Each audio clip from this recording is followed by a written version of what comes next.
Salam alaikum. Merci beaucoup, Monsieur Green, pour cette belle intervention et ce rappel de cette lumière mohammedienne qui d'ailleurs a suscité de nombreuses questions de la part de nos auditeurs. Donc, si on peut peut-être commencer par là. Euh, euh, donc, on a plusieurs questions sur qu'est-ce que c'est que cette lumière. Donc, il y a une première, c'est est-ce qu'on peut la rapprocher de la réalité mohammedienne telle que définie par Ibn Arabi? Est-ce que cette lumière est la même que l'on retrouve chez tous les prophètes? Et enfin, quelle est la vision des wahhabismes, du Coran wahhabite sur cette lumière? Oui, alors, en tant que lumière primordiale qui est à l'origine du monde, euh, elle- cette lumière, bien sûr, est celle que Ibn al-Arabi a appelée al-Haqiqa al-Muhammadiyya, la lumière mohammedienne. J'ai abordé la question ici, disons, du point de vue de la naissance du prophète, hein, donc et de la tradition selon laquelle, effectivement, euh, cette lumière se manifeste, mais Ibn Arabi est évidemment le premier à employer cette expression de haqiqa mohammedienne, de réalité mohammedienne, mais il a été précédé par d'autres auteurs d'autres maîtres du soufisme, comme Saleh Toustali, qui parlait de celui de la Nour Mohammed, la lumière de Mohammed, hein, en commentant le verset de la lumière, hein, et dans la suite d'ailleurs des tout premiers commentateurs, hein, qui évoquaient, qui comprenaient ainsi cette lumière.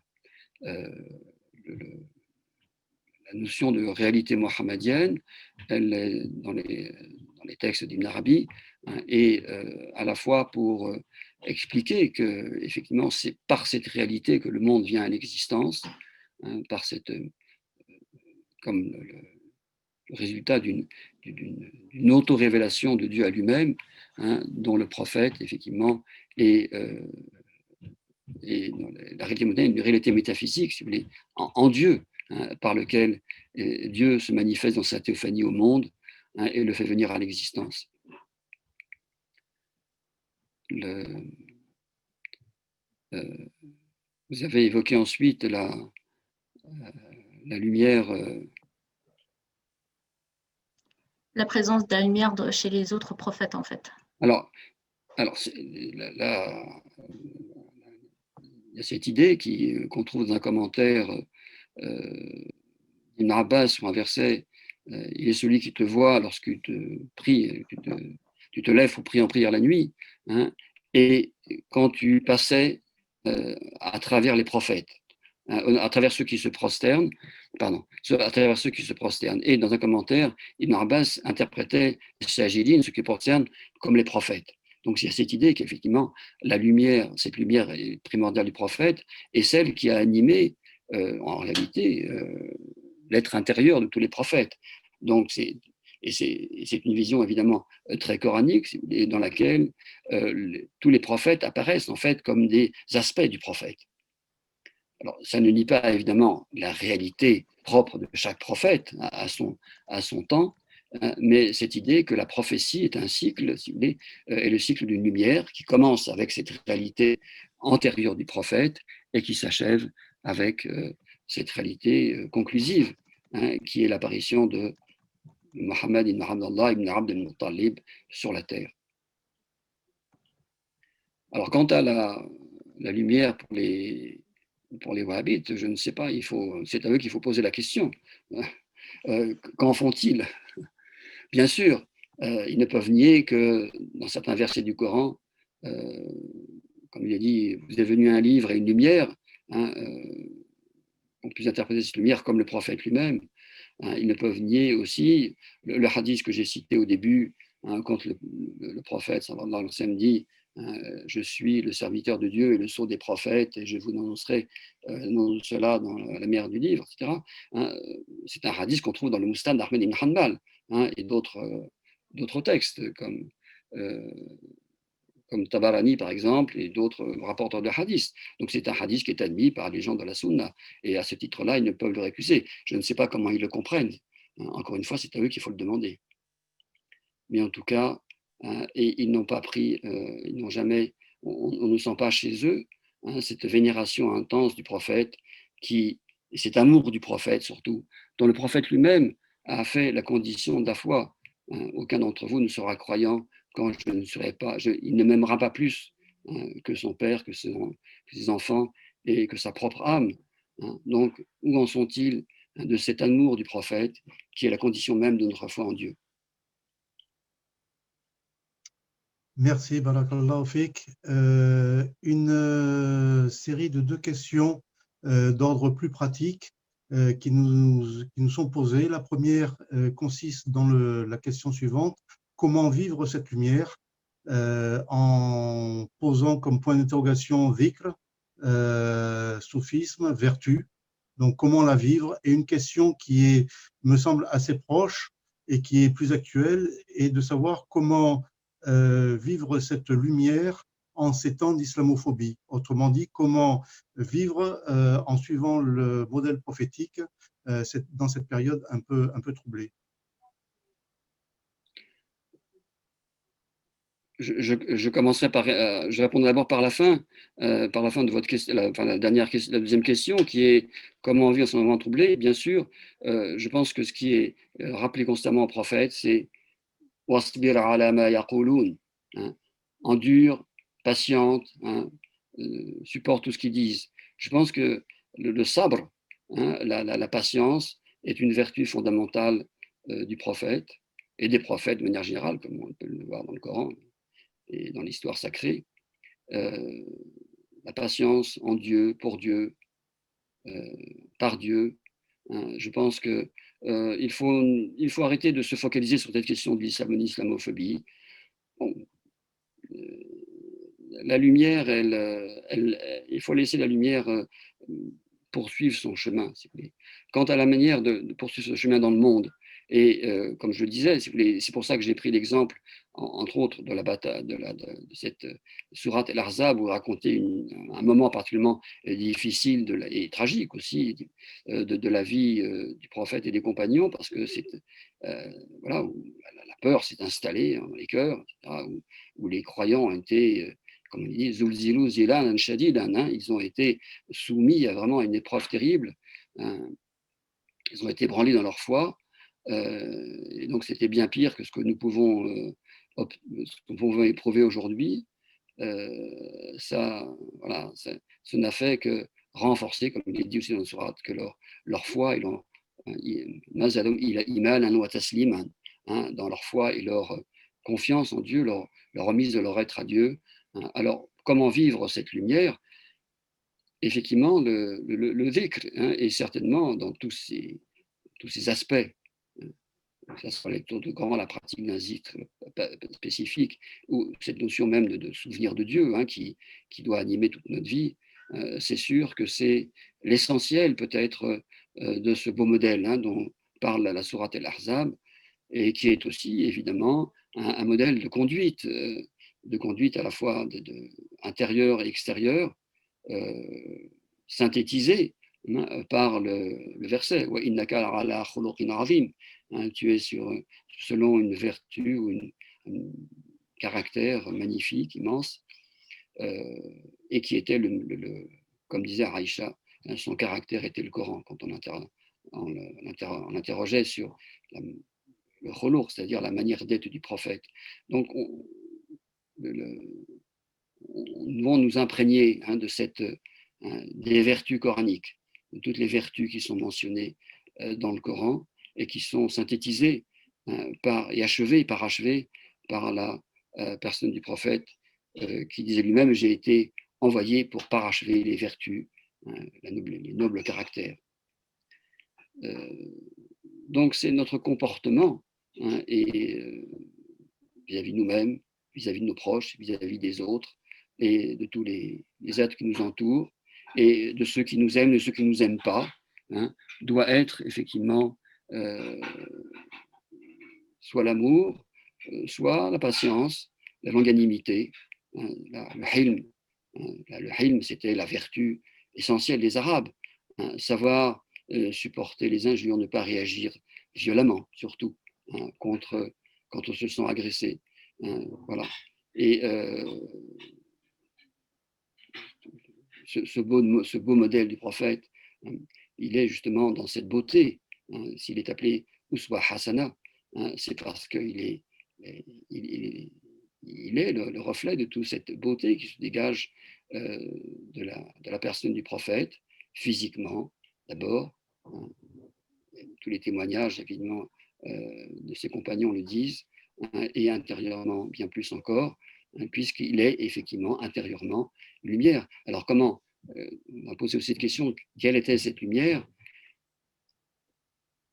Comment peut-on décrire une lumière si ce n'est parler d'éblouissement?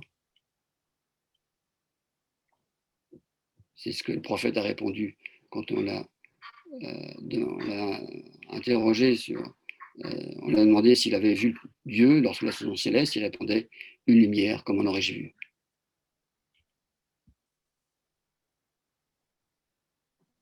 Bonsoir professeur et merci. Pour continuer sur les questions pratiques, nous avons une question de Samy qui se demande comment vivre la présence prophétique au quotidien concrètement et en quoi le prophète est un bon modèle dans notre quotidien, dans les valeurs et les relations humaines. Alors, comment vivre sa présence? Je dirais de deux manières.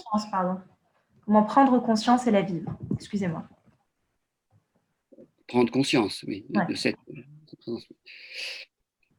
Et la vivre. Alors, pour l'actualiser, évidemment, le Coran lui-même nous a enseigné une pratique qui est justement révélée dans cette sourate Al-Ahzab, qui est la prière sur le prophète, la salat ala nabi. Et vous connaissez tous les hadiths sur les mérites de cette pratique qui nous rapproche du prophète, dans ce monde et dans l'autre. Plus proche, celui qui sera plus proche de moi le jour de la résurrection, ce sera celui qui aura prié le plus sur moi dans ce monde. Donc c'est vraiment une pratique qui nous met en présence du prophète. Et c'est pour ça que j'ai parlé aussi de ziyara, si vous voulez, dans cette pratique. Quand on va à Médine, on va visiter le prophète comme s'il était vivant. On le salue, salam alayka, ibn nabi wa rahmatullah wa barakatuh, comme on le fait d'ailleurs dans la prière rituelle, dans le tashahhud. Et donc c'est vraiment une mise en présence, cette prière sur le prophète. C'est pour ça que j'ai pensé à tous ces poèmes justement de nostalgie de ceux qui veulent, de ceux qui pensent à Médine et qui se sentent loin de la vie du prophète et ont la nostalgie de sa présence et de le retrouver. Et donc nous devons animer notre vie par cette prière sur le prophète qui est instituée déjà dans la prière bien sûr rituelle, la salat ibrahimiya, justement parce qu'avec l'importance aussi des Al, de la famille du prophète au sens large. Et nous sommes tous de sa famille, si nous sommes dans cette relation d'amour et de conformité à son modèle. C'est une chose. Ensuite, évidemment, comment actualiser cette présence et comment la vivre bien par justement la notion de beau modèle de Sunna. La notion de Sunna, c'est pas uniquement faire des gestes parce qu'il faut les faire. Dire telle parole parce qu'il faut les dire. C'est une imitation vraiment du prophète dans sa réalité à la fois intérieure et extérieure. Donc, effectivement, on suit la Sunna dans le sens qu'on se conforme à tout un ensemble d'enseignements que nous donne le prophète et on le suit intérieurement par ses vertus, par le khuluq hasan, le beau caractère, qui est l'une des plus belles formes d'adoration, parce qu'elle nous met en présence de ce caractère prophétique. Et où le trouve-t-on? On le trouve bien sûr dans les hadiths, mais d'abord dans le Coran, qui est Kana khuluquhul Qur'an, son caractère était le Coran, et il faut lire le Coran de cette manière-là, c'est-à-dire lire le Coran comme nous mettant en présence du prophète. Il faut avoir conscience, il y a un très grand nombre, il y a plus de 300 et quelques versets du Coran qui commencent par Qul, dit. Et pourquoi? Pour justement que nous ayons conscience que, bien sûr, c'est Dieu qui parle, c'est la parole divine, mais elle passe par la parole du prophète. C'est lui le premier qui a articulé les mots de cette révélation. Et il est toujours là. Je veux dire, pour le croyant qui est sensible à cette présence, quand il récite le Coran, il doit le réciter comme, voilà, comme le prophète lui-même, salatu wassalam, l'a récité à ses compagnons. Mais c'est aussi l'ensemble, évidemment, des enseignements de l'islam, voilà, et tout particulièrement ce qui concerne les relations avec les hommes, qui nous rapprochent sans cesse du prophète, et notre proximité d'Allah, elle est aussi à la mesure de notre proximité du prophète. Merci beaucoup. Alors, vous avez beaucoup parlé de la prière sur le prophète et on a plusieurs questions là-dessus. Comment se déroule une explication de comment on forme la prière sur le prophète, le sens le sens de ces prières et leur qualité. Et enfin, s'il y a un recueil ou un livre de référence que vous pouvez conseiller qui regroupe ces prières, soit dans leur totalité, en tout cas les plus importantes. Comme les formules de prière sur le prophète sont évidemment nombreuses. Il y a celles qui sont enseignées par le prophète lui-même, celles qu'on récite dans le Tashahhud, dans la prière, c'est-à-dire prie sur Mohammed comme tu as prié sur Abraham la famille, prie sur Mohammed et la famille de Mohammed comme tu as prié sur Abraham et la famille d'Abraham, et bénis Mohammed et la famille de Mohammed comme tu as béni Abraham et la famille d'Abraham, et d'autres formules proches. Voilà, il y a plusieurs variantes des hadiths qui précisent la forme de cette prière. Ensuite, il y a d'autres formules qu'on trouve aussi dans la Sunna ou dans les rapportés à des compagnons. Et ensuite, on en trouve bien des exemples. Et il est remarquable, si vous voulez, pour faire le lien avec la prière sur le prophète et le Maolid, que il y a eu, disons, à partir du XIIe, XIIIe siècle, dans le monde musulman et de la part des maîtres du soufisme, une sorte d'éclosion, c'est-à-dire de formules de prière sur le prophète, comme s'il fallait justement, et comme vraiment la prière étant une ouverture de la voie spirituelle. On prie sur le prophète et ensuite cette prière devient la voie d'accès à Dieu. On trouve ça dans beaucoup de formules de prière attribuées à Abd al-Qadir al-Jilani, à Ahmed al-Rifai, plus tard à Abd Salim Mashish, la fameuse Salat Mashichia, par exemple, du Cheikh Abd Salim Mashish au Maroc, les prières d'Ibn Arabi, par exemple, et bien d'autres. Alors, il y a des recueils, effectivement. Il y a disons, le plus connu et le plus pratiqué dans le monde musulman, c'est les Dalaïl al-Khayrat de l'imam al-Jazouli, cheikh du XVe siècle du Maroc, dont les Dalaïl al-Khayrat, qui est une sorte d'encyclopédie, on peut dire, de prières sur le prophète, faites pour être récitées sur les jours de la semaine, comme un dhikr un peu, et sans doute la référence principale. Au début du XXe siècle, le Cheikh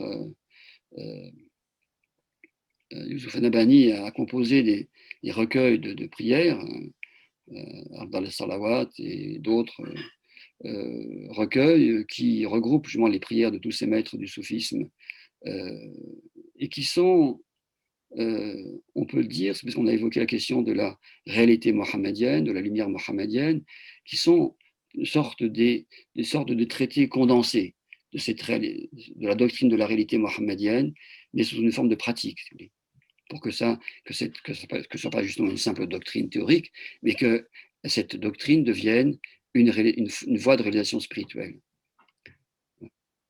Et donc, il faut pratiquer ces prières ainsi. Merci. Deux questions d'ordre un peu plus historique. La première, vous avez fait allusion à l'institutionnalisation du Maoled au 7e, 13e siècle. Une précision est demandée quant au Maghreb. On demande si c'est vrai que le Maoled est apparu sous les Idrissides, sous les Khulafas Idrissides. Première question. Et deuxième question est celle de connaître la position de Ibn Taymiyyah quant à la célébration du Maoled. Alors, donc, il y a des comme je l'ai indiqué de manière très rapide au début, il y a eu sans doute des manifestations antérieures à cette période, un peu antérieures. Par exemple, Ibn Jubayr, dans son voyage, dans son récit de voyage, donc, qui se situe à l'époque de Saladin, vers la fin du XIIe, raconte comment la nuit du Maoulid, la maison de la naissance natale du prophète, sallallahu alayhi wa sallam, à Médine, était l'objet, justement, était illuminé de bougies, on illuminait cette maison et on y récitait sans doute des prières. Donc il y avait eu des antécédents. Aussi, les Fatimides aussi fêtaient, alors eux, 5 ou 6 maulids. Donc les maulids à la fois du prophète, enfin, des gens de la famille du prophète, des 5 Al-Kissa, les gens que le prophète a couvert de son manteau. Donc et le maulid du Fatimide, donc descendant de Fatima, le calife régnant. Mais ça n'a pas visiblement quelque chose qui n'a pas été pratiqué régulièrement. Bref, en tout cas, c'est au début du XIIIe siècle, effectivement, que d'une part à Erbil, le Malik Muzaffar el-Kokbouri, qui était un proche de Saladin par alliance, a commencé à réciter cette prière. Et c'est un cheikh andalou qui a d'ailleurs écrit le premier texte de Maoulid, à partir de hadith, récit du Maoulid, à cette occasion. Et la présence, évidemment, des maîtres du soufisme est soulignée à cette occasion. Légèrement plus tard, mais peut-être une décennie après, est célébré pour la première fois au Maghreb, à Sabta, à Ceuta, le Maolid aussi, de la part, et qui est encouragé par les maîtres de Maolid à l'époque, la famille des Razafi, qui étaient des maîtres soufis, en même temps des sortes de princes de cette ville, sous les Almohades, qui ont écrit tous deux, le père et le fils ensemble, un gros livre, un des premiers gros livres qui rassemble toutes les traditions sur le Maolid. Alors, les Élicides, non. Ça, c'est les Élicides, bien sûr, sont des descendants du prophète, mais cette manifestation, historiquement, n'est pas vraiment attestée avant cette époque. Alors, je n'ai pas de texte précis d'Ibn Taymiyyah en tête, mais il était de toute façon ce type de manifestation qui n'était pas inscrite de manière strictement textuelle, si vous voulez, dans le texte du Coran ou de la Sunna. Et il n'était pas le seul. Il y a eu des ulamas qui, effectivement, ont protesté contre cette pratique à l'époque médiévale, mais très, très vite, cette pratique s'est imposée et de manière vraiment universelle, c'est-à-dire universelle au sens du tout le monde musulman.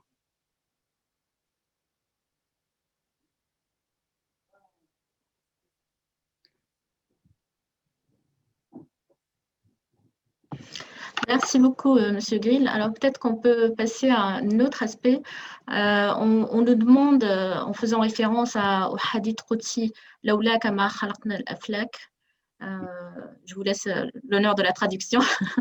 Quelle est la relation entre la création du cosmos et la réalité mohammedienne? Alors, c'est une tradition, ce n'est pas un hadith, mais c'est une tradition, disons, qui s'est véhiculée par les maîtres du soufisme pour, justement, et qui est une l'expression du monde du rôle de la réalité mohammedienne dans l'avènement du cosmos. C'est une autre forme, c'est une autre expression. Si ce n'est toi, nous aurions créé les sphères célestes. Une autre expression de cette antériorité de la lumière prophétique non seulement sur la prophétie, mais dans la création. Et parce que, effectivement, du point de vue métaphysique, si vous voulez, la réalité mohammedienne, non pas évidemment en tant qu'il s'agit d'un homme individuel, mais d'une lumière précisément, et c'est cette réalité, si vous voulez, qui est la première à recevoir, à être, on peut dire, le lieu de manifestation de la lumière divine, et qui ensuite la réfracte sur le monde. Or, le monde a été créé par la lumière, car la lumière et l'être même, c'est un symbole de l'être, en fait, de même que les ténèbres sont un symbole de l'absence d'être. Donc, cette réalité mohammedienne primordiale, dans sa réalité métaphysique, avant même, donc, avant l'avènement du monde physique, et cette réceptivité à la parole, à la lumière divine, et avec donc cette fonction de reflet, c'est-à-dire sur l'ensemble de la manifestation. C'est ce qu'exprime, ce qui n'est pas hadith, mais cette belle expression, laoulak, lamar, laflar, si ce n'avait été toi, je n'aurais pas créé les sphères célestes.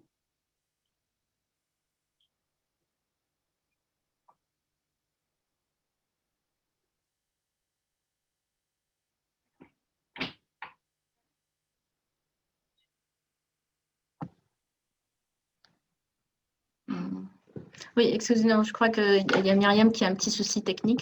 Donc, la question qu'on avait prévue après, c'était effectivement, on a plusieurs questions sur comment célèbre-t-on le Maulid.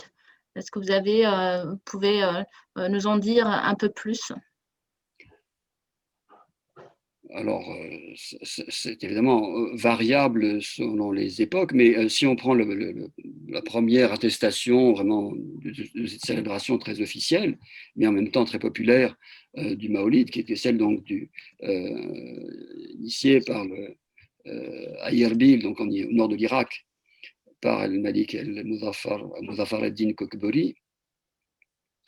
Il y a à la fois une grande, on récite, si vous voulez, en présence donc du prince, des ulama et des maîtres du soufisme, on récite on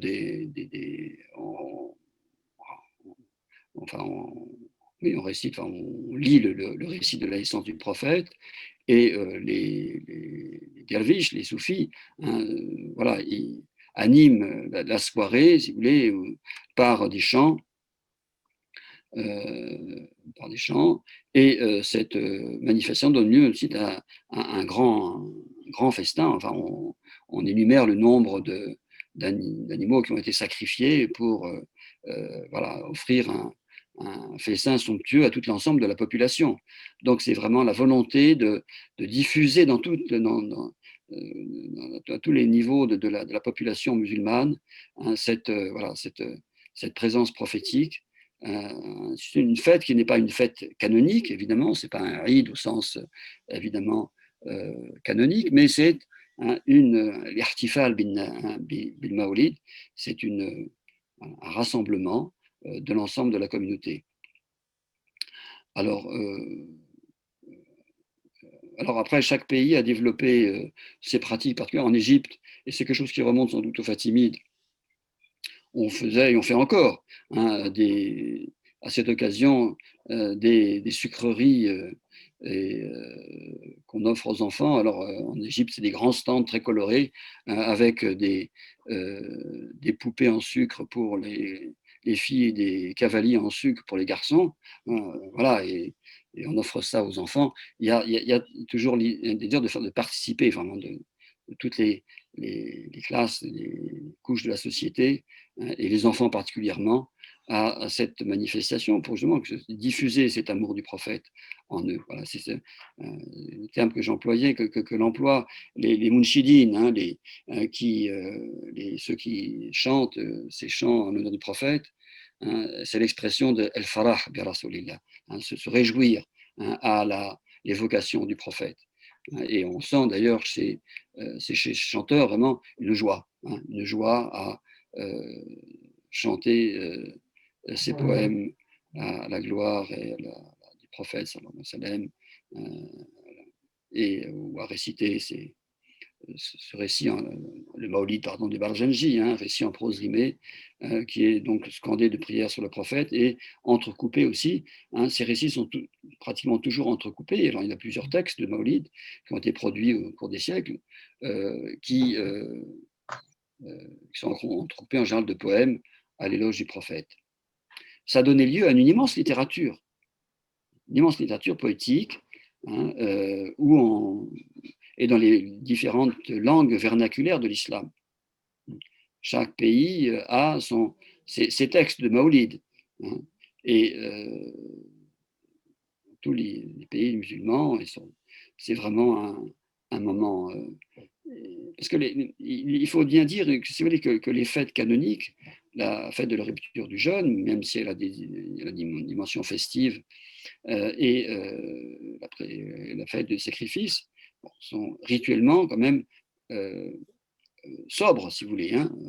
C'est une prière au début de la journée, et après, c'est effectivement des festivités familiales ou collectives, mais il y a sans doute eu le besoin à un moment, dans la communauté musulmane, c'est-à-dire de regrouper les croyants autour de la personne du prophète pour créer vraiment un lien, un lien fort autour de dans l'amour du prophète entre les croyants. Et c'est cette critique systématique de cette pratique par les wahhabites est tout à fait révélatrice de l'action de fragmentation qu'ils exercent dans la communauté musulmane depuis qu'ils ont pris le pouvoir en Arabie.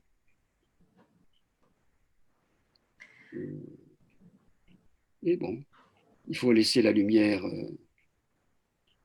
poursuivre son chemin parce elle ne vient pas de nous, et elle reviendra à celui qui en est la première cause, qui est Allah lui-même, et à celui qui en est le premier récepteur, c'est-à-dire le prophète. Merci, professeur. Je me permets d'enchaîner cette fois sur une question concernant les qualités du prophète Mohammed. Un participant souhaiterait que vous puissiez en parler un petit peu plus. Et je ferai le lien avec également une question d'une personne, donc d'une femme, qui souhaite, puisqu'on va parler des qualités, ce sera peut-être le moment d'aider à voir en fait comment en tant que femme on peut aussi s'identifier au prophète si ce n'est pas évident pour la personne, puisque la personne se dit qu'en tant que femme elle a du mal à s'identifier au prophète. Donc puisque vous allez nous parler des qualités du prophète, si vous pouvez faire également le lien avec cette partie-là, s'il vous plaît. Alors, pour répondre directement à cette question, c'est les qualités du prophète, dont ce n'est pas des qualités ni masculines ni féminines, ce sont des qualités humaines. Donc, je veux dire, hommes et femmes sont autant concernés par les qualités du prophète. Alors, bien sûr, il y a des qualités spécifiques qui est, par exemple, sa qualité de mari. Et le prophète disait lui-même, le meilleur d'entre vous est celui qui est le meilleur avec sa femme,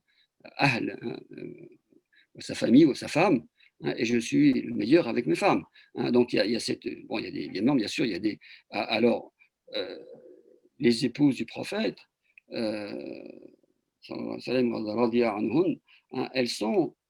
elles ont, vous voyez, l'importance, c'est pas par hasard que c'est dans cette sourate justement où il s'agit de la prière sur le prophète, où il est question du beau modèle, qu'il est question aussi que les femmes du prophète sont interpellées, et qu'ensuite, après le verset sur les femmes du prophète, il y a cette énumération, innal muslimina wal muslimati wal mu'minina wal mu'minat wal qanitin wal qanitat wal sabirin, etc. Les principales 10 vertus ou pratiques sont énumérées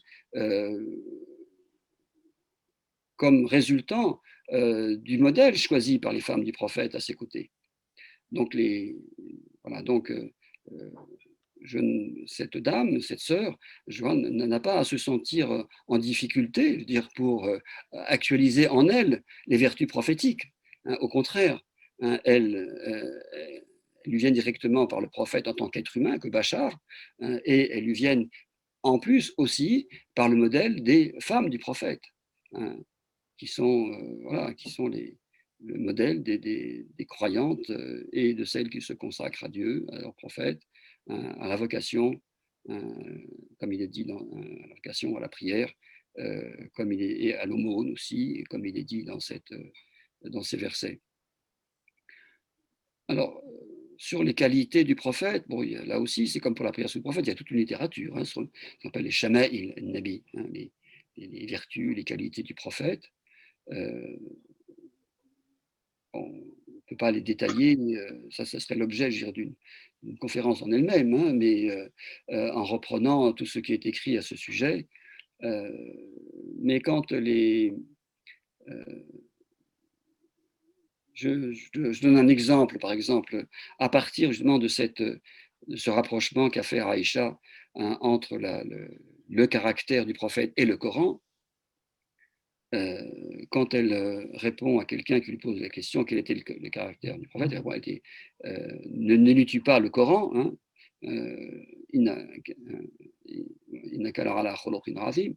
et elle donne en exemple, hein, le comportement du prophète quand elle prépare un plat pour le prophète, un repas. En même temps, Hafsa, son amie, mais en même temps une de ses concurrentes, prépare elle aussi quelque chose. Hein, et Aïcha dit à ça, à la femme qui l'aidait, hein, voilà, si Hafsa apporte son plat avant le mien, tu fais en sorte qu'il tombe. Voilà, parce qu'elle est jalouse. Voilà. Ces femmes étaient comme des femmes, hein, des jalouses. Hein, et effectivement, la servante de Hafsa ou la servante qu'elle envoie arrive et la servante fait en sorte que le plat tombe voilà, par terre. Et le prophète, quand il voit ça, bon, il voit bien les deux femmes qui sont en train de se jalouser, il dit rien, il se ramasse, il se baisse, il ramasse, il demande un plat hein, et il ramasse le plat, mange, il dit rien, il ne dit pas un mot. Hein. Et comme le plat que Hafsa avait envoyé s'était cassé, hein, il lui fait envoyer le plat de Aïcha pour la dédommager. Mais il ne dit pas un mot. Vous voyez. Et ça, je pense, c'est un bel exemple, si vous voulez, d'enseignement par le silence. Voilà, là, vous me faites parler. Hein, bon, c'est le propre de toute conférence, mais le silence, c'est aussi un très bel exemple. Merci pour cette belle réponse qui illustre bien que effectivement la clé de la spiritualité n'est pas forcément à chercher au-dessus, trop au-dessus de nous-mêmes, mais s'incarne dans un comportement qui est tout simplement humain. Merci beaucoup. Une dernière question qui nous est posée à propos de la notion de communauté mohammedienne. La question est de savoir est-ce que cette communauté est limitée, réservée aux seuls musulmans ou doit-elle être entendue de manière plus large? Oui, c'est une belle question, effectivement. Alors, notre maître, tous, Muhyiddin Arabi, en parle évidemment plus d'une fois. Bien sûr, sur le plan extérieur, la réalité concrète de notre existence terrestre, la communauté Mohammed est bien sûr d'abord celle évidemment qui se reconnaît, qui reconnaît le prophète pour le prophète. Hein. Mais comme vous le savez, l'islam englobe d'une certaine manière par le biais d'une sorte de contrat avec les gens du livre, il les englobe dans cette communauté. Hein, et on a, alors bien sûr, il y a une dimension un peu de soumission, parce qu'ils doivent payer la jizya, mais les musulmans, ils payent la zakat de leur côté. Hein, et il y a une sorte de... et aussi bien des musulmans que surtout évidemment des non-musulmans, ne comprennent pas la dimension, et ils sont gênés par ce terme de al-dhimma qu'on emploie pour désigner les gens du livre, les juifs, les chrétiens, voire les zoroastriens, qui sont parce que c'est les gens de la protection. Mais c'est en fait en réalité un terme très positif voilà, cette idée que justement ils font partie de notre communauté et que de ce point de vue-là, hein, ils sont nos protégés, mais protégés pas de manière condescendante, mais ils sont voilà, ceux que nous avons en charge comme comme nos frères en islam d'une certaine manière. Ils sont inclus hein, par la charia, par la loi, hein, dans cette communauté mohammedienne. Mais par-delà cette dimension, je dirais, voilà, concrète, qui est instituée par la loi musulmane, il y a la dimension supraterrestre, je dirais, puisque, comme vous le savez, dans le hadith et Shafa'a, le hadith de l'intercession du prophète à la fin des temps, hein, le prophète n'intervient pas seulement pour sa communauté. Hein, quand il dit Ummati, Ummati, ma communauté, hein, en fait, il s'agit de la communauté des hommes, hein, de tous les êtres humains. Hein, et ce que montre évidemment le hadith où les hommes viennent trouver Adam, puis Abraham, puis Moïse, etc., jusqu'à Jésus, hein, et chacun prophète les renvoie au prophète lui-même pour intercéder pour tous les hommes. Donc, de ce point de vue-là, d'un point de vue eschatologique, bien sûr, hein, mais l'eschatologie, ce n'est pas quelque chose pour plus tard, c'est quelque chose pour maintenant, d'une certaine manière. Il ne faut pas voir l'eschatologie. Tout ce qui est dit de l'au-delà, c'est quelque chose qui nous concerne maintenant. Hein, et de ce point de vue-là, le fait que le prophète, dans ce hadith, dans d'autres traditions, intercède pour tous les hommes, le jour de la résurrection,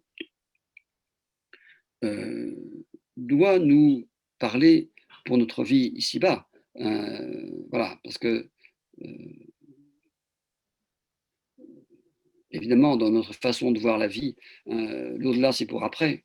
Mais en réalité, si nous dépassons un peu cette dimension spatiale ou temporelle de notre existence, hein, on s'aperçoit que l'au-delà, c'est maintenant. Et de ce point de vue-là, hein, nous sommes tous les hommes, hein, sont les membres de cette communauté mohammedienne, dans la mesure où voilà, sa lumière hein, est à l'origine et à la fin de l'humanité. Donc, il y a ces perspectives en islam, et même si, par ailleurs, hein, il y a un lien spécifique entre les croyants de chaque tradition. Hein, ils sont les aoulias, hein, les alliés, les patrons, chacun les uns pour les autres. Il y a ces dimensions aussi, c'est vrai. Il y a une fraternité spécifique entre les croyants de telle ou telle tradition religieuse ou spirituelle, mais par-delà, d'abord par notre humanité adamique, hein, nous sommes tous frères, mais cette humanité adamique, elle est précédée par une humanité mohammedienne, qui est une humanité, qui est la lumière qui est en nous, hein, et qui est plus proche de nous que nous sommes nous-mêmes de nos propres âmes. Et de ce point de vue-là, hein, il n'y ait pas d'être dans ce monde qui ne soit traversé par cette lumière, qu'il en soit conscient ou inconscient. Merci beaucoup. Et au nom de tous, de l'équipe de Conscience Soufie, mais de tous les participants à cette conférence, on vous remercie chaleureusement pour ce moment de partage et de rappel de cette lumière mohammedienne. Je relais une dernière demande. On a eu beaucoup de questions pour des demandes bibliographiques, que ce soit pour le recueil sur les prières du prophète ou des références pour avoir des livres autour de la vie du prophète ou des hadiths. Donc, on relaiera les questions par mail et si ça vous convient, et on partagera avec tous les participants de la conférence par mail la semaine prochaine, si ça vous convient. Parfait. Merci beaucoup. Je ne sais pas si vous voulez dire un dernier mot avant qu'on clôture. Écoutez, je vous remercie de m'avoir invité à parler, parce que, comme on dit, la question, hein, c'est la clé de la science. Alors, je suis peut-être, grâce à vos questions et à votre écoute d'abord, peut-être un peu moins ignorant que je l'étais en arrivant face à vous. Donc, je vous remercie et je vous souhaite à tous un Maolid plein de bénédictions et de lumière, de cette lumière prophétique qui ne saurait nous quitter et que nous devons activer en nous-mêmes, rendre encore plus présente. Assalamu alaikum wa rahmatullahi wa barakatuh. Assalamu alaikum. Merci à tous et pour ceux qui le souhaitent, nous nous retrouvons donc jeudi prochain pour célébrer Eid Maoulid avec Éric Geoffroy pour une veillée spirituelle, voilà, pour la célébration du Maoulid. Merci à tous et bonne soirée.